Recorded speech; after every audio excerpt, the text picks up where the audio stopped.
Have you ever met someone whose influence you only truly recognized when it was already too late?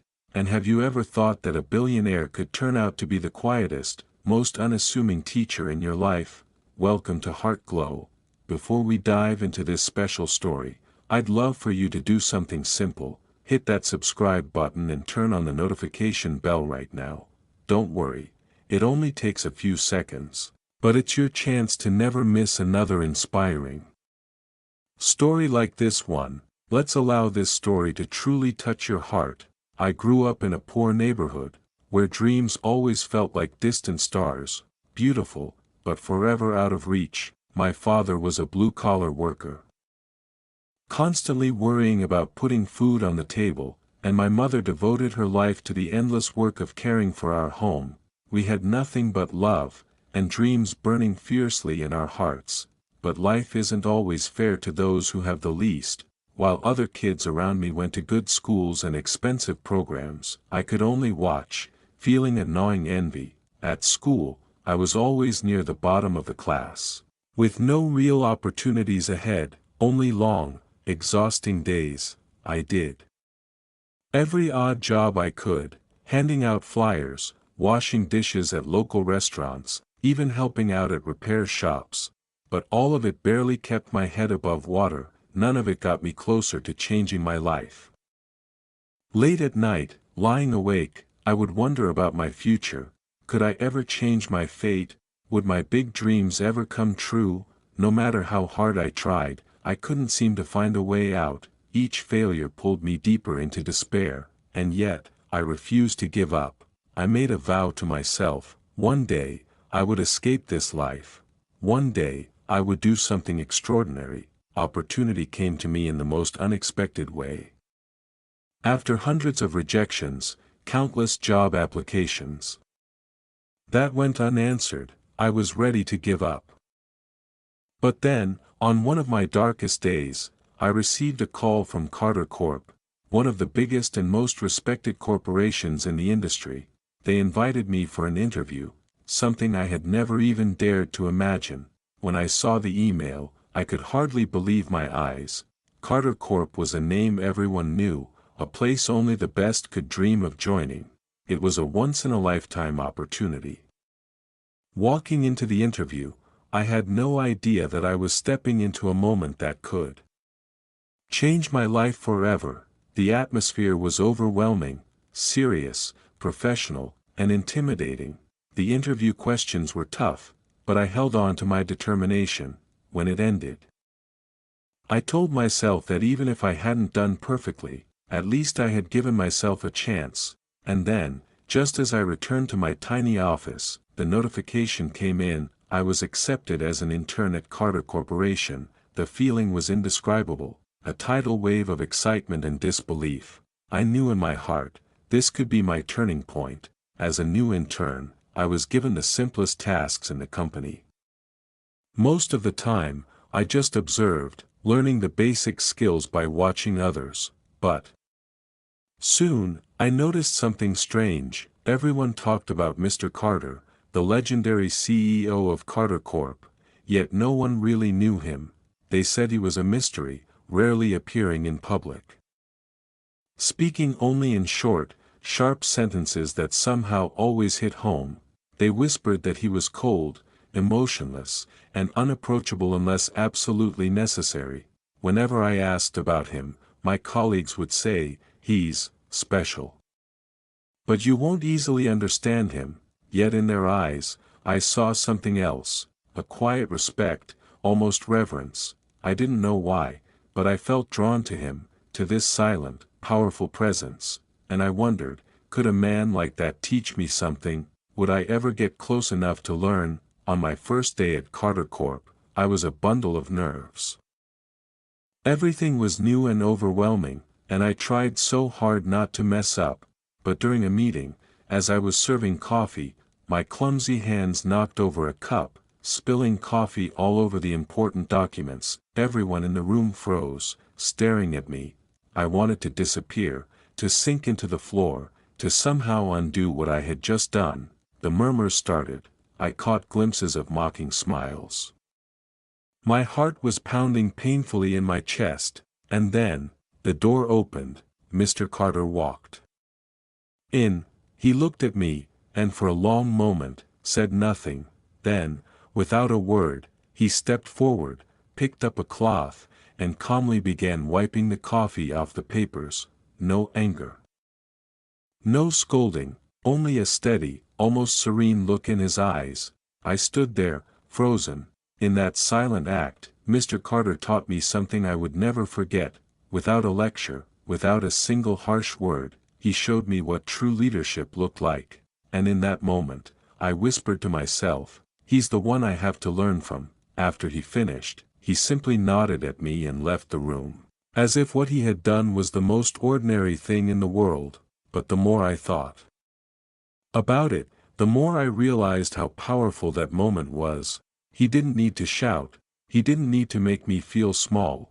Through his actions alone, he taught me, mistakes don't define you. What matters is how you rise after you fall. I felt an overwhelming sense of relief, mixed with a deep, humbling fear. Was I worthy of this opportunity? Could I learn enough to truly change my life? In that moment, standing alone with my fears and my hopes, I realized I was standing at a crossroads, where every choice I made from now on could change my future forever. After that incident, no one ever mentioned it again. No judgment, no harsh looks. The next day, I simply continued with my work as if nothing had happened, and slowly, I began to understand, Mr. Carter didn't teach through words, he taught through actions. Every time I faced a challenge or made a mistake, he didn't scold or intervene. He let me find the solution myself. He let me stumble, fall, and pick myself back up. There were no lectures, no ultimatums, only silent opportunities to grow stronger. And that's when I realized, Mr. Carter was not just a great CEO, he was the greatest teacher I could have ever asked for. He taught me that if you fall, you must stand up on your own, because that is how you truly grow. If you're feeling this story touch your heart, don't forget to hit subscribe and turn on the notification bell so you won't miss any of our next inspiring stories. Here at Heart Glow, we share stories of kindness, transformation, and the priceless lessons life has to offer. Become a part of this loving community and help us spread positivity together. Since joining Carter Corp, I had gradually become accustomed to working in a high-pressure, fast-paced environment. Everyone was racing against time, pushing themselves to the limit to meet company goals, sometimes forgetting about the small, meaningful moments of everyday life. But there was one thing I couldn't help but notice, Mr. Carter. He was the founder and driving force behind the company, a well-known billionaire, yet he had a peculiar habit that no one could fully understand. Instead of showing up only at high-level meetings or major events, he often appeared in the most unexpected places. One day, I happened to see him in the cafeteria, a place mostly frequented by lower-level employees, workers, and staff. He didn't act distant or superior. Instead, he sat among the employees, eating and quietly listening to their stories like any other ordinary worker. Another time, I passed by the restroom and caught a glimpse of him standing in front of the mirror, deep in thought.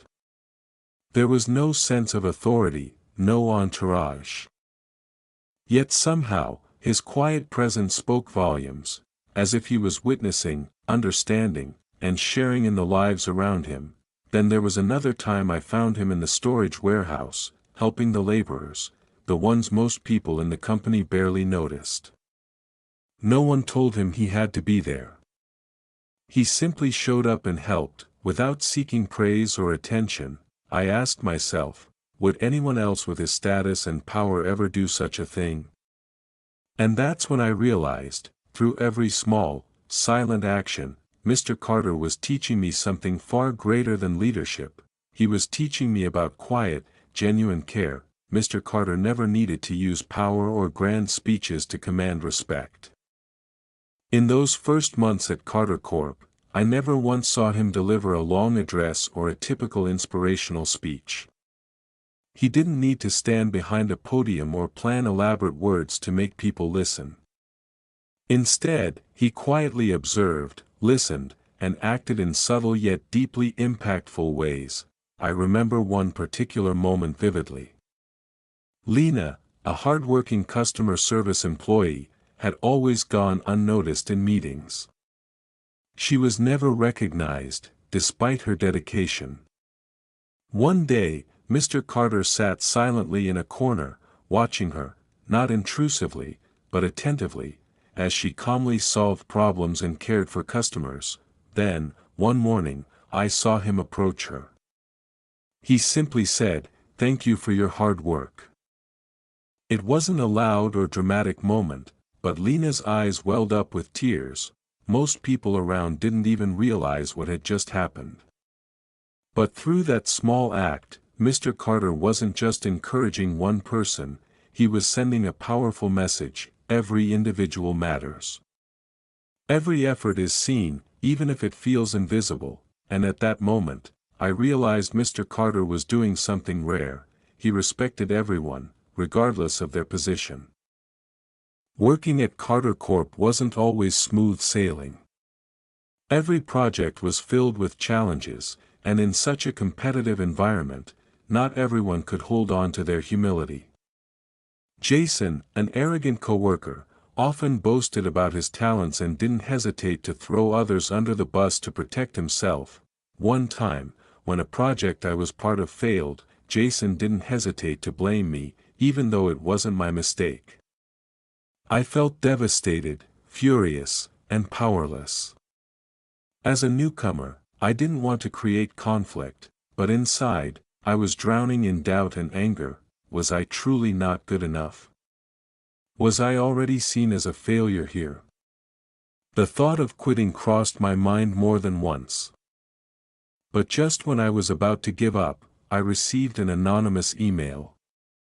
It contained only 2 words: "Don't give up." At first, I thought it was a mistake, maybe even a prank.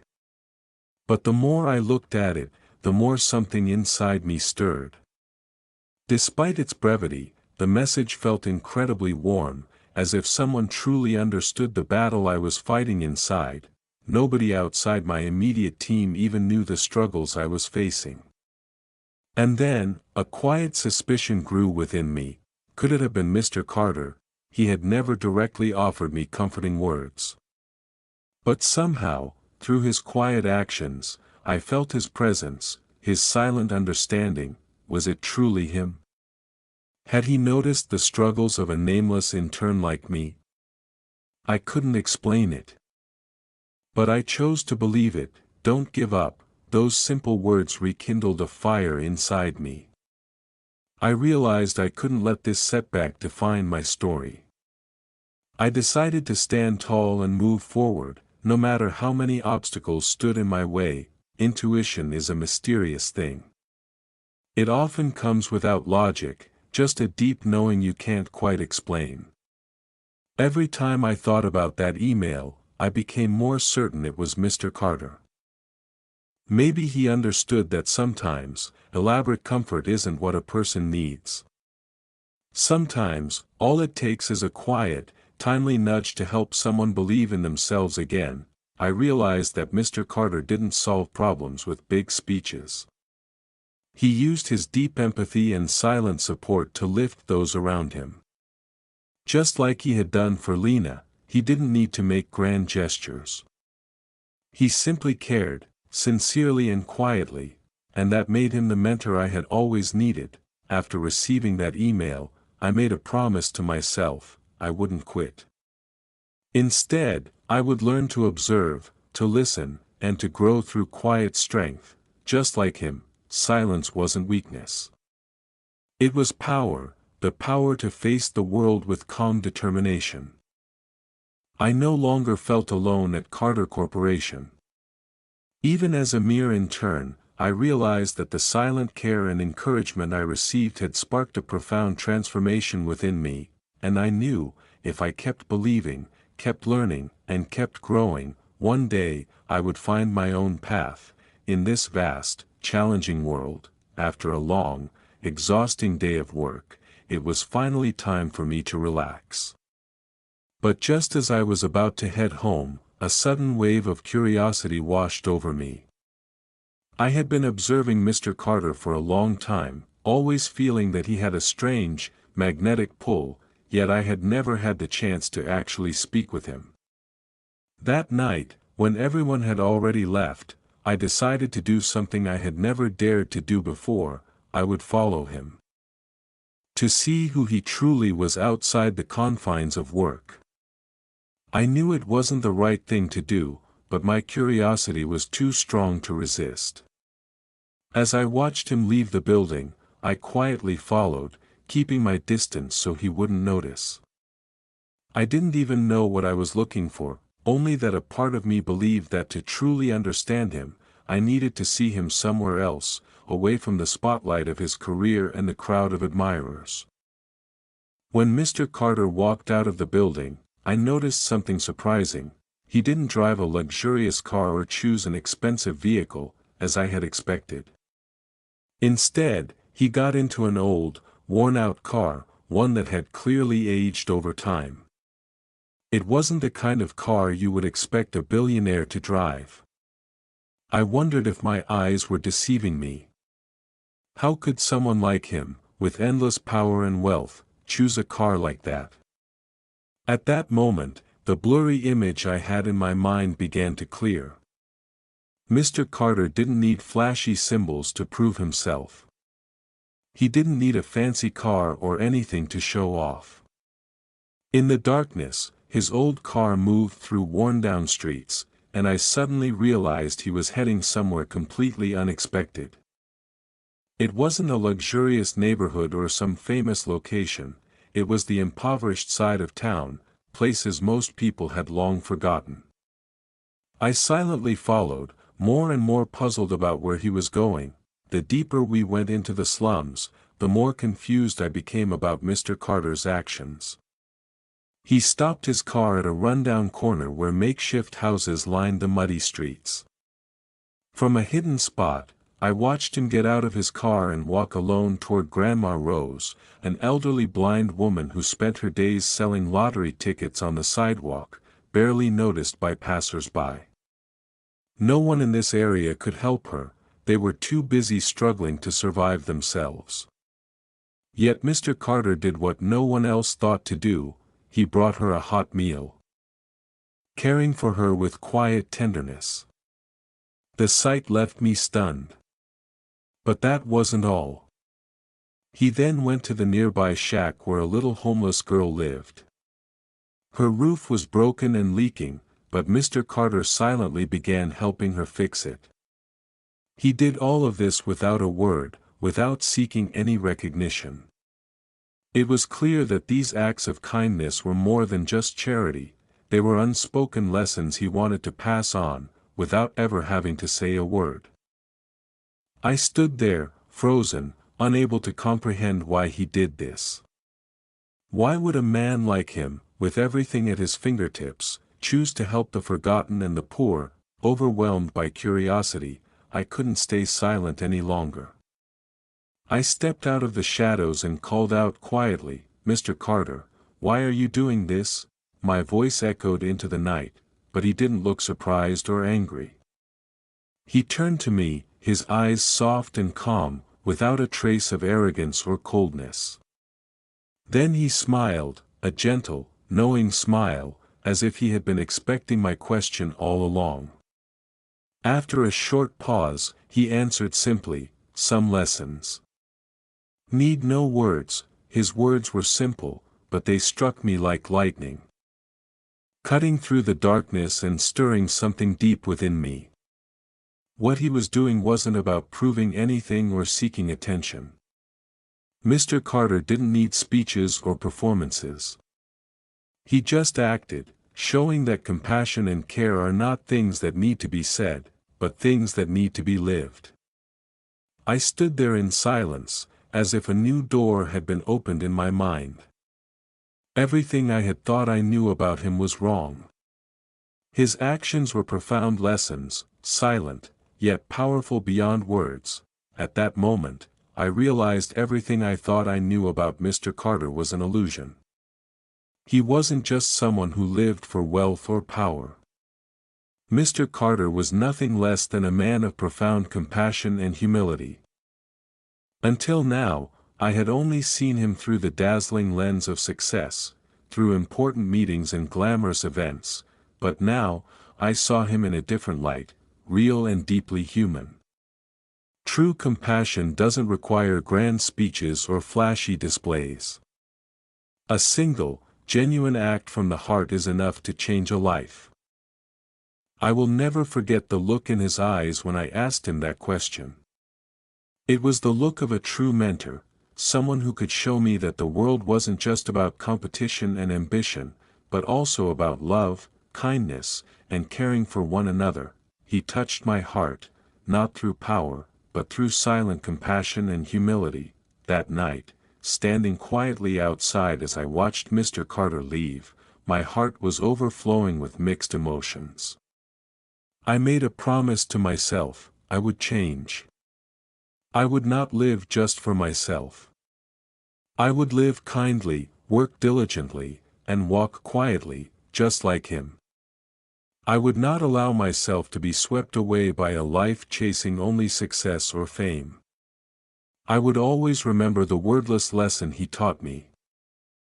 Life doesn't just need power or money, life needs beautiful actions, sincere care, and sometimes, a little silence that can say it all.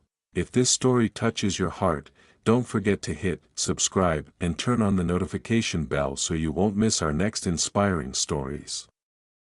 Here at Heart Glow, we share tales of kindness, transformation, and life's precious lessons. Be a part of this loving community and help us spread positive messages to the world. We're grateful to have you with us. That day felt like the whole world was crumbling down around me. The important project I had poured all my trust and hope into fell apart, just because of a single wrong decision, inside the meeting room. The stares full of disdain and the endless criticisms made me feel like I didn't belong anymore, and then, Jason's arrogant voice echoed, "Who even thought it was a good idea to trust you with this project?" His words hit me like a punch straight to the heart, making me feel like nothing more than a complete failure. I wanted to back away, to disappear. But the judgmental eyes of everyone around me pinned me down. Jason didn't miss his chance to sneer. "What did you think you could even do? You're just an amateur."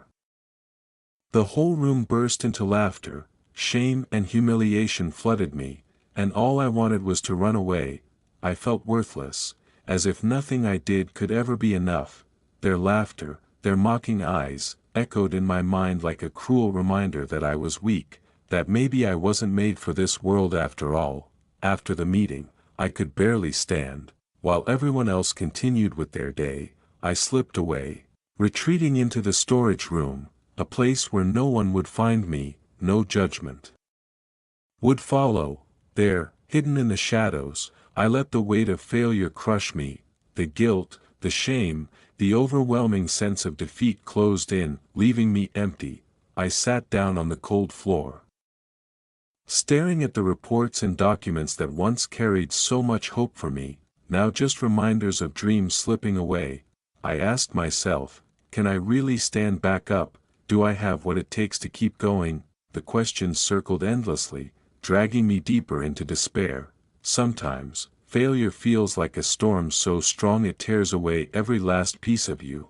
And in that darkness, I didn't know, there was still a small light quietly making its way toward me, as I was drowning in my thoughts. A soft knock came at the door. I looked up and saw Ms. Linda, the elderly janitor I had often helped in small ways. She entered with her gentle face, without a trace of judgment or worry. She was the only one in the company who had ever given me a sincere smile, even though she had little in this world besides her cleaning job. I remembered her words from before, "You're doing good work. Keep going. Don't let others bring you down." Seeing her standing there brought a warmth to my chest. Without saying much, she placed a handwritten letter on the table, smiled softly, and left. I stared at the letter, unsure of what it meant, but somehow, I knew it mattered. I picked it up and opened it with trembling hands. Inside, written in clumsy, uneven handwriting, were these words: "No one is born strong. The strongest people are the ones who have fallen the most." Those shaky words struck me harder than any harsh criticism ever could. At first, I didn't fully understand, but those simple words echoed in my mind: the strongest, fallen the most. I began to realize strength wasn't something you just had, it was something you earned, painfully, over time. It wasn't about never falling, it was about getting back up. Over and over again, all my life, I had looked up to successful people and believed they had never known failure, but now, I understood, every one of them had fallen.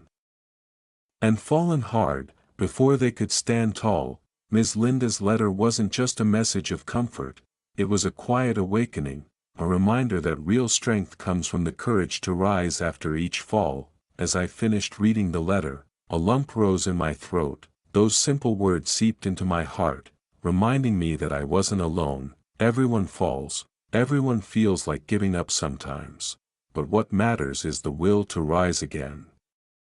And then, a quiet realization struck me. Behind this small act of kindness was Mr. Carter's silent shadow. He had never given me direct advice, never lectured me, but through quiet gestures, he had been watching, guiding, supporting me in ways I hadn't even seen. Now I understood why he always chose silence over words, because real change doesn't come from speeches, it comes from actions, and from the quiet strength they carry. I wept, not out of weakness, but out of deep gratitude. Mr. Carter wasn't physically there, but his kindness, his patience, they had been with me all along. As a young person, I had always felt crushed by the need to succeed immediately, but now, I realized failure wasn't the end, it was the beginning of a new kind of journey, a harder, braver, truer one. I wiped my tears away and stood up. The fire inside me was reignited, warmer, stronger, and steadier than before. I couldn't stay trapped in self-pity anymore. I had to rise, to try again, to keep learning, and keep walking forward. I was no longer afraid, because now, I knew I was never truly alone, and this time, I promised myself, I would not give up, I would fight, I would grow, and I would honor the kindness that had carried me through my darkest hour. As time passed, my work at Carter Corp began to flourish. I wasn't just surviving the challenges, I was starting to achieve small successes within the company. A few times, I even received promotions. And sometimes, I couldn't help but wonder, did I truly deserve all these opportunities? But what puzzled me the most was still Mr. Carter. Though he never showed any obvious interest in me, I could feel his presence at every step I took. His discerning looks, his seemingly small gestures that somehow left a profound impact, they stayed with me. Why would he pay attention to someone like me? A boy from humble beginnings, with nothing particularly special to offer. And why did he never say anything directly, never teach me the lessons I clearly needed to learn? These questions circled in my mind, creating a quiet curiosity that lingered for a long time. Mr. Carter remained a silent figure, never boastful. And I could not explain why he showed such quiet kindness toward me. Part of me felt deeply grateful. But another part felt a little lost, unable to understand why. One day, as I was organizing some old files in the company library, I stumbled across an old, forgotten box. Inside it, I found a small, worn leather journal. Its cover was faded with time, and when I opened it, the pages were yellowed and fragile. Each page held handwritten entries, soft, almost fading, yet still legible. There was no name on it. Only a simple letter, "C. embossed on the cover, as if guarding a hidden secret. Page after page, the journal spoke not of business strategies or achievements, but of a life, raw, real, and painfully beautiful. It told stories of hardship, secret dreams, quiet battles, and the more I read, the more I felt an uncanny connection, as if I were reading the reflections of my own heart. These words weren't mine, yet they mirrored so much of what I had lived, felt, and struggled with. In that moment, I couldn't help but wonder, who was C, and why did it feel like I was reading the story of my own life? I read on, breathless, and came across a passage that made my hands tremble. It spoke of an orphan boy, growing up in the slums, with no parents, no safety net. No promise of tomorrow. The boy scavenged scrap to survive, doing odd jobs, fighting for every small chance at life. The memories weren't written with bitterness, but with an almost stubborn strength, a quiet acceptance of hardship without complaint. And then, a name appeared in the faded ink, Carter. My heart stopped. In that instant, I realized, this was Mr. Carter's story. He wasn't born into power or privilege. He was the orphan boy who fought tooth and nail against a world that had given him nothing. The man who seemed so strong, so unreachable, had once stood exactly where I stood, lost, struggling, dreaming of something better. Suddenly, the distance between us collapsed. His strength didn't come from what he possessed, but from what he had overcome. I finally understood. Every silent act of encouragement, every unspoken gesture of kindness, it all came from a deep place of knowing. Mr. Carter didn't just see me, he understood me, because once, he had been me, and now, all those small moments, the times he helped me mop up spilled coffee without a word, the simple encouraging email that said don't give up, they weren't random acts of kindness. They were deliberate lessons, whispered in actions, not words.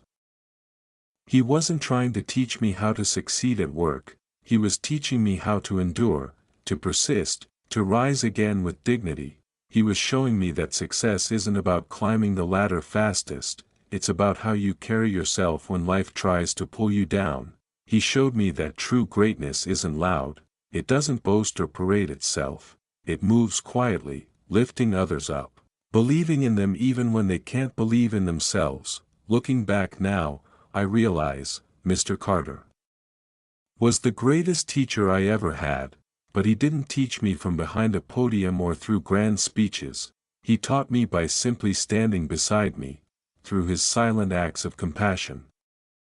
He showed me that the greatest love doesn't need to announce itself, it's felt in the quiet sacrifices, the unseen encouragements, the hand that reaches out when no one else notices. He taught me the priceless lesson that sometimes, you don't have to say anything to change someone's life, you just have to be there, and act with kindness that speaks louder than any words ever could. Time has flown by so quickly, and now, I find myself standing in a place I never imagined I'd reach, on the podium of leadership. Carter Corp., the company where I once started as an intern, has now become an inseparable part of my life. Looking back at those early days when I first joined the company, I never dreamed that one day, I would stand in this position. But life, in its mysterious ways, often has a way of unfolding unexpectedly. When Mr. Carter decided to retire, the responsibility of leading the company he had built over decades was passed on to me. It wasn't a day I had been waiting for. It was a day I felt both accomplished and burdened by a responsibility so heavy. Everyone around me looked at me with expectations, but deep down, I knew I wasn't just taking over a company. I was inheriting values, lessons, and the legacy that Mr. Carter had so quietly imparted. Though he had left, I knew that everything he taught me, everything he had done, would never fade. I would continue the journey he had started, not only to lead Carter Corp. But also to preserve the values he had set in place. Even as the leader of this company, I would always remain his student, and always would. The handover ceremony was solemn, attended by leaders, employees, and key partners of Carter Corporation. All eyes were on Mr. Carter, the man who had built the company's success over the years. But strangely, during the ceremony, he didn't deliver a long, inspiring speech like other leaders might have. Instead, he stood before me, looked into my eyes, and handed me one thing, a worn-out pen that he had used during his years at the helm of the company. "You're ready," he said simply. And that was all. No advice, no long directives, just this pen, and a calm, understanding gaze. In that moment, I felt an invisible transfer, not of power, but of perseverance, silence, and the quiet love he had shown throughout his life. Mr. Carter didn't need to say anything more. Everything he had taught me, everything he had done, was engraved in my mind. And as I held that pen in my hand, I felt not only the weight of responsibility but also a profound sense of pride. I wasn't just the next in line, I was the one who would carry forward the priceless values he had left behind. When the old pen was placed in my hands, the sound of applause echoed through the room. Everyone rose to show their respect for Mr. Carter and for me, the one who would now lead the company into the future. But in his eyes, there was no pride, no joy. Instead, I saw a deep calm, as though he had completed a long journey and had nothing left to regret. His gaze, peaceful and wise, made me feel as though I were standing before a great teacher, someone whose words were never needed because everything he needed to say was already expressed through his actions and his life. He didn't have to say a word because I knew everything he had given me over the years, from his silent lessons to his small, loving gestures, was enough for me to understand that this responsibility wasn't a privilege. It was a challenge. And in that moment, I realized that he hadn't truly left. While he would no longer hold the leadership position, the values he had instilled would continue to live on in every action I took. Holding the pen in my hand, surrounded by the silence of the moment, I made a promise to myself. I would never forget the values Mr. Carter had taught me. I would lead the company not just with intellect and strategy but with my heart. I wouldn't work for power or fame, but for the people around me, for the community I served. I would live through action, genuine action, not words. And I would know when to remain silent, for sometimes silence is the most profound way to show care, a way for people who truly understand each other to communicate without speaking. All these lessons were passed down to me through his quiet actions, and I would continue to honor them, living and working by these principles, because I knew they were the only way to be a true leader. One day, I returned to the slum where Mr. Carter and I had once visited. I wanted to see if the people he had helped were still there, and how their stories had changed over time. When I arrived, I found something miraculous. Grandma Rose, the blind old woman we had met, was no longer there. But what touched me deeply was seeing the homeless boy Mr. Carter had helped. The boy who had once lived in poverty was now a college student, a young man full of hope, full of ambition to rise above. I approached him and asked about his journey, and he shared that it was thanks to Mr. Carter's help that he had been able to turn his life around. Mr. Carter had not only changed the life of an individual but the entire community. As I looked at him, I felt an invisible strength, a belief in people, in the power of change. This was the legacy Mr. Carter had left, not just through the company but through every person he had helped throughout his life. As I continued my work, I realized I was no longer working just for personal gain or the responsibility of being a CEO. I understood that every time I extended a hand to help someone, every time I stood beside someone in need, I wasn't just helping them, I was retelling Mr. Carter's story. In every quiet gesture, in every unspoken act, I felt as though I was continuing the values he had passed on to me, the value of silence. Of care without words, of silent sacrifice. Each time I acted this way, I knew I was continuing the story of the greatest teacher I've ever had, a teacher who never stood at a lectern, but always taught me through the way he lived. And I am proud because I know I'm not just inheriting a company, I'm inheriting the priceless values he gave me, and this is the story of my journey, from an ordinary young man with big dreams to someone who learned invaluable lessons from my special teacher, Mr. Carter. What I've shared today may not be perfect, but if any part of this story resonates with your heart, I hope you'll stay with me, if you want to continue this journey and hear more touching stories. Don't forget to subscribe to Heart Glow, so we can explore more lessons, inspiration, and motivation in life together. Thank you for taking the time to watch, and I look forward to seeing you in the next video.